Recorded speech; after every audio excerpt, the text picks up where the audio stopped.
Praise the lord. దేవుని పరిశుద్ధ నామమునకు మహిమ ఘనత ప్రభావము కలుగునుగాక. క్రీస్తునందు ప్రియ సహోదరులందరికీ, స్నేహితులందరికీ శుభాలు, వందనాలు తెలియజేస్తున్నాను. ప్రియ స్నేహితులారా, మీరందరూ బాగున్నారని ప్రభువులో విశ్వసిస్తూ ఉన్నాను. దేవునికి మహిమ కలుగునుగాక.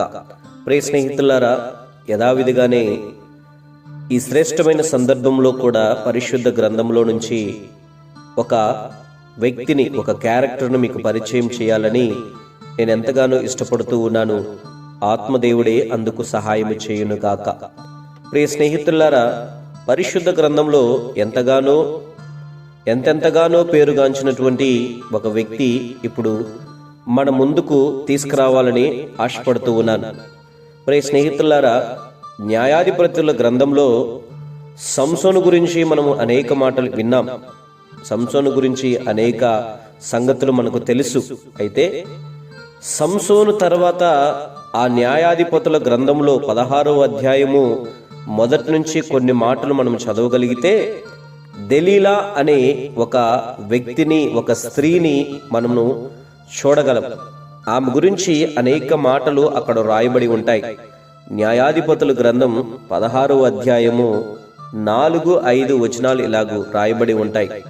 పిమ్మట అతడు షోరేకు లోయలోనున్న దెలీలా అను స్త్రీని మోహింపగా ఫిలిష్తీయులు సర్దారులు ఆమె యొద్దకు వచ్చి ఆమెతో, నీవు అతన్ని లాలన చేసి అతను గొప్ప బలము దేనిలోనున్నదని మేమేలాగూ అతను గెలవచ్చునో తెలుసుకొనమని ఈ యొక్క దెలీలా దగ్గరకు వచ్చి అడిగినట్లు మనం చూస్తున్నాం.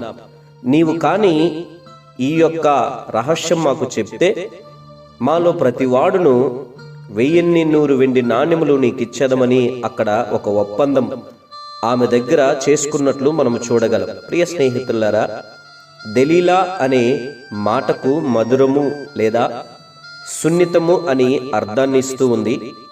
అయితే ఈమె లాలన మాటలు ముసిని పడినంత చేదైనవిగాను, ఈమె హృదయములో కఠోరమైన పాషణంగాను ఉన్నది. షోరేకు లోయలో ఉన్న వాగు ప్రక్కన ఈమె తన ఇంటిని కట్టుకొన్నది.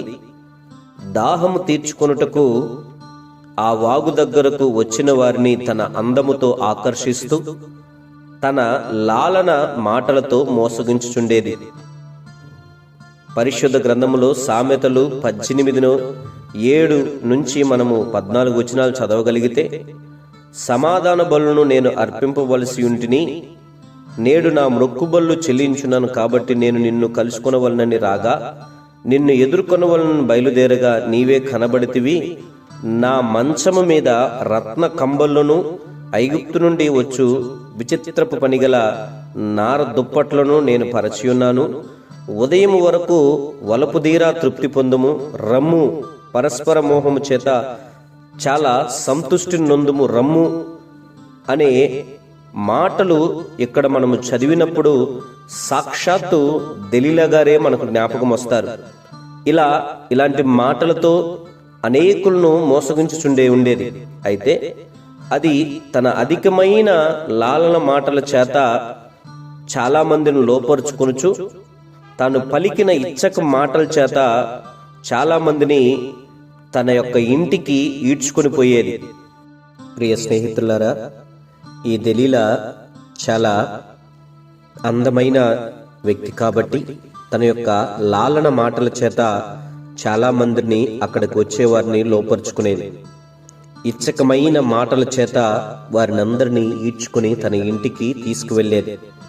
ప్రియ స్నేహితులారా, అదే క్రమంలోనే దేవుని చేత ఎన్నుకొనబడిన సంసోను తల్లి గర్భము నుండియే పరిశుద్ధుడై ఫిలిష్తీయులను జయించుటకై దేవుని ఆత్మశక్తిని పొంది ఉన్నటువంటి ఒక వ్యక్తి. అయితే అనేక శత్రువుల్ని ఈ సంసోను జయించినా ఎందుకో తన శరీరేచ్ఛలను జయించలేక అన్య స్త్రీలతో ఒకదాన్ని వివాహము చేసుకున్నాడు.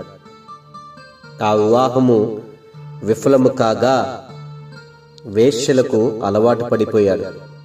చివరికి దెలీలా యొక్క చెంతకు చేరుకున్నాడు ఈ యొక్క సంసోను గారు. వాస్తవానికి ఈ దెలీలా సుందరమైనది, లాలన మాటలు పలుకును గనుక ఆమె ప్రేమ నిజమని సంసోను ఆకర్షించబడ్డాడు. ప్రియ స్నేహితులారా, సామెతల గ్రంథము 5వ అధ్యాయము 5 నుంచి కొన్ని మాటలు మనం చదవగలిగితే,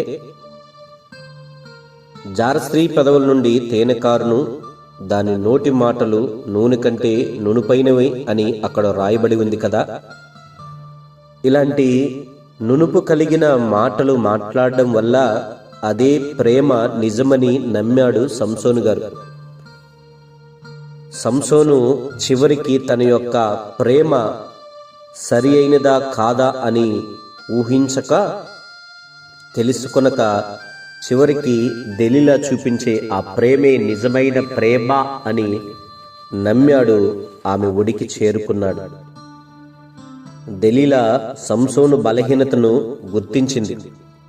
సంసోను హృదయము తనను ప్రేమించే స్త్రీ కొరకు తహతహలాడుచున్న సంగతి ఈ యొక్క దెలీలా గుర్తించింది. ఇక దెలీలా తన లాలన మాటలతో అతన్ని ప్రేమిస్తున్నట్లు నటించింది. కానీ ఆమె ప్రేమ నిజమైనది కాదు కదా. అది నటన అని సంసోనుకు తెలియలేదు. డబ్బు కొరకే ఆమె అట్లు ప్రవర్తిస్తుందని, ఇతనిని పట్టించేందుకే ఫిలిస్తీయుల దగ్గర, సర్దారుల దగ్గర ఒప్పందము చేసుకుందని ఈ సంసోనుకు తెలియదు. ఆమె చూపించే ప్రేమే, ఆ నటన ప్రేమే నిజమైనదని, ఆమె నటించే ఆ ప్రవర్తన నిజమైనదని నమ్మాడు గుడ్డిగా. ఫిలిస్తీయులు, సర్దార్లు ఆమె యొద్దకు వచ్చి ఆమెతో, నీవు అతన్ని లాలన చేసి అతని గొప్ప బలము దేనిలో ఉన్నదో మేమెలాగూ అతన్ని గెలవచ్చో తెలుసుకొనుము అని ఈమె దగ్గర అడిగినప్పుడు, ఈమెకు డబ్బులు ఇస్తానన్నప్పుడు ఈమె చేసుకున్నటువంటి ఆ ఒప్పందము తెలియక గుడ్డితనములో ఉన్నాడు ఈ సంసోను. ప్రియ స్నేహితులారా, న్యాయాధిపతుల గ్రంథం 16వ అధ్యాయము 5 వచనాలు మనము చదవగలిగితే ఈ వృత్తాంతమంతయు అక్కడ రాయబడి ఉంటది. ప్రియ స్నేహితులారా, 5 సర్దార్లు ఒక్కొక్కరు 1000 వెండి నాణ్యములు ఇస్తామని అన్నారు. అంటే ఆనాటి డబ్బు ఈనాటి లెక్క ప్రకారము 3.5 కోట్ల రూపాయలు అది విలువ కలిగినది. 3.5 కోట్ల రూపాయలు సంసోను యొక్క బలము తెలిస్తే, నువ్వు చెప్పగలిగితే, దెలీలా నీ చేతికి మేము ఈ యొక్క డబ్బును అందిస్తాము అని ఆనాటి సర్దార్లు దెలీలాకు ఈ మాటలు వలకపోశారు. డబ్బాస గల ఆ స్త్రీ సర్దారులిచ్చే డబ్బు కొరకు తన చెంత చేరిన పురుషునికి ద్రోహము చేయుటకు తెగించింది. నాజీరు చేయబడి దేవునిచే వాడబడుచున్న సంసోను తన ఇంట చేరినప్పుడు తన బ్రతుకును మార్చుకొని సాధ్యమైతే సాటి అయిన సహకారిగా ఉండుటకు ప్రయత్నించలేదు ఈ దెలీలా. డబ్బు కొరకు ఒక దైవజనుణ్ణి నాశనము చేయుటకు ఒడికట్టింది, సిద్ధపడింది. ఈమె ఎంత బండగుండె కలిగినదో, ఎంత ధనాపేక్ష కలిగినదో ఒక్కసారి మనము ఆలోచించాలి. ప్రియ స్నేహితులారా, ఈనాడు అనేకులు డబ్బు కొరకు కట్టుకున్న భర్తను వేధించేవారిగా, ఖూనీ చేసేవారిగా ఉన్నారు. మరనేక మంది భర్తలు భార్య కంటే కట్న కానుకలను ఎక్కువగా ప్రేమించే భర్తలు లేకపోలేదు. భార్య కట్నం తేలేదని సాకులతో భార్యను వెళ్ళగొట్టేవారిగాను, కాల్చి చంపేవారిగాను, కత్తులతో పొడిసేవారిగాను నేటి సమాజంలో చాలామంది లేక తప్పలేదు. పరిశుద్ధ గ్రంథంలో ఒక మాట రాయబడి ఉంది కదా ప్రియులారా, ధనాపేక్ష సమస్తమైన కీడుకు మూలము అని. కొందరు దానిని ఆశించి విశ్వాసము నుండి తొలగిపోయి నానా బాధలతో తమను తామే పాడు చేసుకొనుచున్నారు అని పరిశుద్ధ గ్రంథం తెలియజేస్తుంది కదా. 1 తిమోతి 6:10 దెలీలా ప్రేమ పలుకులు పలుకుచు, నీవు నన్ను ప్రేమించుచున్నావా? నీవు నన్ను ప్రేమించుచున్నావా అనే ఇచ్చకపు మాటలతో సంసోనును ఆకర్షించుకుంది. ఈనాడు చలనచిత్రాల్లో నటించు నటీమణులు డబ్బు కొరకు శరీరాన్ని అమ్ముకుంటూ ప్రేమను నటిస్తున్నారు. అయితే నిజమైన ప్రేమ డబ్బుతో కొనలేనిదండి. అది పవిత్రమైనది, త్యాగపూరితమైనది, నిస్వార్థమైనది అని పరిశుద్ధ గ్రంథం మనకు తేట తెలివిగా తెలియచేస్తూ ఉంది.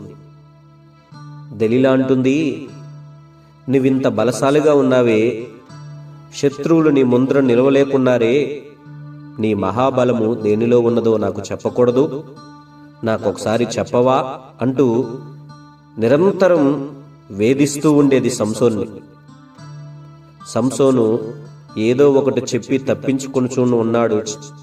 కొన్ని దినాలు ఆమె వదలక, నీవు నన్ను ఎగతాళి చేయక నిజము చెప్పు అని అడుగుతూ, నా యందు నీకు ఇష్టం లేని ఎడల నన్నెందుకు ప్రేమించుచున్నావు, నా ఇంటికి ఎందుకు వచ్చుచున్నావు, నీ గొప్ప బలము దేనిలో ఉన్నదో చెప్పు, లేదంటే నా ఇంటికి రాకు అనేటట్టుగా నిరంతరము తన యొక్క మాటల చేత అతనిని బాధిస్తూ ఉండేది, వేధిస్తూ ఉండేది. స్త్రీలారా, మీ స్వపురుషులకు లోబడి ఉండుడి అని బైబిల్ చెప్తున్నది కదా. ఆదాము దగ్గర నుండి నేటి వరకు పురుషుడు చివరికి స్త్రీకే లోబడుచున్నట్లు మనకు కనబడుచున్నది. అది కేవలం పురుషుని బలహీనతయే కాదు, కానీ పురుషులారా, మీ భార్యలను ప్రేమించుడి, వారిని నిష్ఠూర పెట్టకుడి అని కొలసీ పత్రిక 3:9 ఆ దేవుని వాక్యము చెప్పుచున్నది కదా. అందువలనేమో పురుషులు భార్యలను ప్రేమిస్తూ వారిని నిష్ఠూరపరచకుండా వారి మాటలకు లోబడి ఉంటున్నారు. కనుకనే ఒక స్త్రీ ప్రభావము పురుషుని పైన ఎంతైనా ఉండును. నీ మూర్ఖపు మాటలతో నిన్ను ప్రేమించిన భర్తను ఒక్కసారి దిగజారుస్తున్నావేమో. నీ ప్రోత్సాహపు మాటలతో నీ పురుషుణ్ణి బ్రతికించుకుంటావో లేకుంటే చంపుకుంటావో నీ ఇష్టం. అందుకే పరిశుద్ధ గ్రంథంలో ఒక మాట ఇలాగూ రాయబడి ఉంది, జ్ఞానవంతురాలు తన ఇల్లు కట్టుకొనును, మూఢురాలు తన చేతులతో తన ఇంటిని ఓడబెరుక్కొనును అని బైబిల్ చెప్తున్నది కదా. దెలీలా తన మాటల చేత అతన్ని బాధించింది, వేధించింది, తొందర పెట్టుచున్నది. అతడు ప్రాణము విసిగిపోయింది. ఇక తనే తన నోటి మాటలతో అంటున్నాడు, నేను చావగోరే నీకు ఈ విషయం చెప్తున్నాను అని అక్కడ పలుకుతాడు. 16వ అధ్యాయం 16 వచనాలు మనం కానీ చూడగలిగితే, ధనమును ఆశించిన దెలీలా ఎంత దౌర్భాగ్య స్థితికి దిగజారిందో చూడండి. దెలీలా మాటలు ఒక బలమైన దేవుని బిడ్డను కూడా ప్రాణము విసిగి చావుగోరునంతగా బలహీనపరిచాయి. చివరికి సంసోను తాను నాజీరు చేయబడిన వాడని, తన తల వెంట్రుకలను కత్తిరించినచో తన బలము పోతుందని, మామూలు మనిషి వలె నేను అవుతాను అనే సత్యాన్ని ఇక చెప్పక తప్పలేదు దెలీలాకు. ఇక దెలీలా తెలుసుకున్న తర్వాత ఆమె యొక్క ప్లాన్ని రివీల్ చేసింది. దెలీలా ఈ నిజము తెలుసుకున్న తర్వాత ఇక అంతే, ఆమె సంసోనును తనెంతగా ప్రేమించును గుర్తించలేనంతగా రాక్షస గుండె కలిగినదై తన తొడ మీద అతన్ని నిద్రపుచ్చి అతని తల వెంట్రుకలను కత్తిరించింది. ఇదిగో, ఫిలిస్తీయులు నీ మీద పడుచున్నారు, సంసోను లే, ఫిలిస్తీయులు నీ మీద పడుచున్నారు అని పలుమార్లు కేకలు వేస్తూ ఉంది. సంసోను ఎప్పటిలాగే తన యొక్క వెంట్రుకలతో విరజిమ్ముకుంటూ లేద్దామనుకున్నాడు.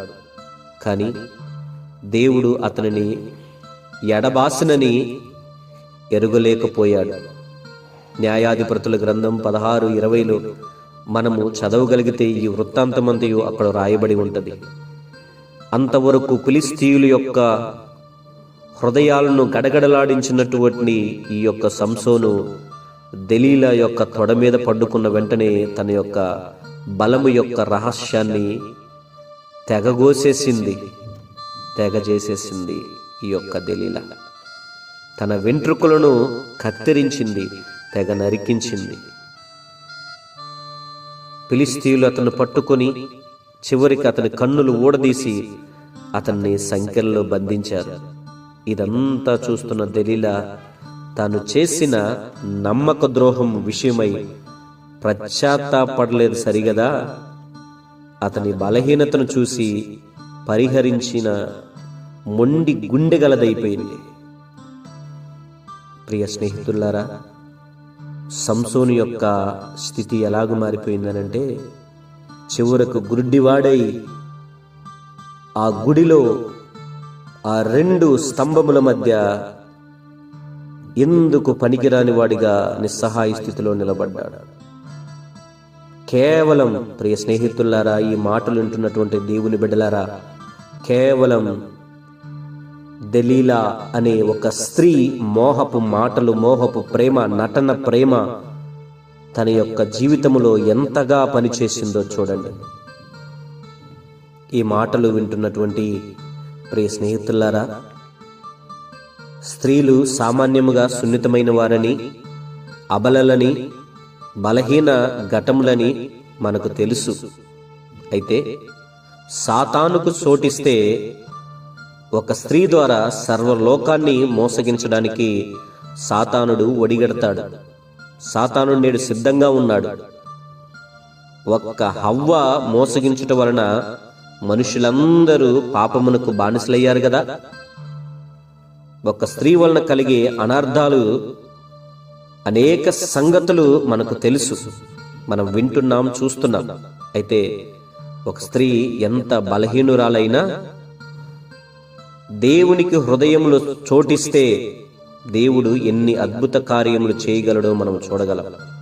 అందుకే దేవుడు సాతాను మోసగించిన స్త్రీ, ఆ స్త్రీ సంతానము ద్వారానే సాతానును జయించినట్లు కన్య మరియ గర్భములో నుంచి యేసుక్రీస్తు వారు ఈ లోకానికి అవతరించారు, పంపించబడ్డారు. ప్రియ స్నేహితులారా, దేవుని మాటలు వింటున్నటువంటి ప్రియ దైవ బిడ్డలారా, నీ అందాన్ని డబ్బు కొరకు అమ్ముకోకు చెల్లి. నీ అందాన్ని డబ్బు కొరకు తాకట్టు పెట్టకు ప్రియ తల్లి. ప్రియ స్నేహితులారా, అనేకులను నీ అందాన్ని బట్టి పాడు చేస్తావా, లేక నీ దేవునికి నీ అందాన్ని సమర్పించి ఆయన కొరకు సాక్షిగా జీవిస్తావా అన్నది ప్రభువారు ఈ పూట నీతో కూడా తెలివిగా మాట్లాడుతున్నారు. స్నేహితులారా, దెలీలా నమ్మక ద్రోహిగా మిగిలిపోయింది. ఎంతగానో నమ్మి తనకు ఒడికి చేరుకున్నటువంటి సంసోనుని గుడ్డివాడను చేసి చంపివేసింది. అలా దినాన ఇశ్రాయేలులందరూ వారి ఇష్టానుసారంగా ఉంటూ ఉన్నప్పుడు మానోహు భార్య దేవునికి ఇష్టకరంగా బ్రతికి తమ జీవితాలను అపవిత్రము చేసుకొనగా బ్రతుకుతూ, ప్రభువా మాకు ఒక గర్భఫలం ఇవ్వయ్యా అని అడిగినప్పుడు ఆ ఒక్క ఫలితమే ఈ సంసోను. చిన్ననాటి నుంచి నాజీరు చేయబడక అభిషేకింపబడిన వాడై దేవుని కొరకు ఒక ప్రజ్వలింపబడిన ఒక వ్యక్తిగా ఉన్నటువంటి ఒక వ్యక్తిని ఎంతగా ద్రోహం చేసింది, ఎంతగా ఆమె గుడ్డివాడిని చేసి చంపింది. ప్రియ స్నేహితులారా, నీ అందాన్ని చూసి మురిసిపోతున్నావేమో తల్లి. నీ అందాన్ని చూసేసి నీవు ఎంతగానో అద్రోహిస్తున్నావేమో. ప్రభువారు ఈ పూట మాట్లాడుతున్నారు. నీకు అందం ఇచ్చినటువంటి ఆ దేవుడు నీతో కూడా మాట్లాడుతున్నాడు. అందాన్ని బట్టి మురిసిపోవద్దు, కానీ ఆ అందాన్ని బట్టి ఇతరులను నీవు ఈ యొక్క ద్రోహంతో నీవు ఒడిగట్టొద్దు, కానీ నీ అందాన్ని బట్టి అనేక మందిని చంపివేయొద్దు, కానీ నీ అందాన్ని బట్టి డబ్బుకు ఆహుతి అవ్వద్దు, కానీ దేవుడిచ్చిన అందాన్ని దేవునికి సమర్పించి నీ జీవితాన్ని పవిత్రంగా మార్చుకొని ఆ దేవునికి కొరకు సాక్షిగా ఎందుకు బ్రతకూడదు? ప్రియ తమ్ముడు, నువ్వు చాలా హ్యాండ్సమ్గా ఉన్నావు, చాలా అందంగా ఉన్నాననుకొని చెప్పి ఇతరుల స్త్రీలను మోహించే విధంగా నీవు తిరుగుతా ఉన్నావేమో. నీ యొక్క ఆటపాటలు చట్టాపట్టాలు వేసుకొని తిరుగుతూ ఉన్నావేమో. ప్రభువారు నమ్మక ద్రోహము చేసినటువంటి దెలీలా జీవితాన్ని నీ ఎదుట ఉంచుతున్నాడు. మరి నీవైనా ఒక్కసారి కన్నులు తెరచి, ఇంతవరకు అపవాది నీ యొక్క మనోనేత్రాలకు గుడ్డితనం కలుగు చేసి ఇదే లోకమని, ఇదే ప్రపంచమని బ్రతుకుతూ ఉన్నావేమో. ఒక్కసారి ప్రభు అయిన యేసుక్రీస్తును అంగీకరించి ఆయన్ను నీ హృదయపు గదిలోనికి పిలిచి, ప్రభువా, నీ కొరకు నేను బ్రతుకుతానయ్యా, నీ కొరకు సాక్షిగా నేను ఉంటానయ్యా అని చెప్పి దేవుని కోసం మనం బ్రతకగలిగితే తప్పక ప్రభువు మనల్ని ఆశీర్వదించడానికి ఆయన ఇష్టపడుతూ ఉన్నాడు. మరి అలాంటి జీవితం మనం జీవించి దేవుని ఆశీర్వాదములు పొందుకొని ఆత్మీయ జీవితంలో మనం ముందుకు సాగుదాం. అట్టి కృపా సమాధానములు నా దేవుడు మన 50 మందికి ఆయన దయచేయునుగాక. ఆమేన్, ఆమేన్.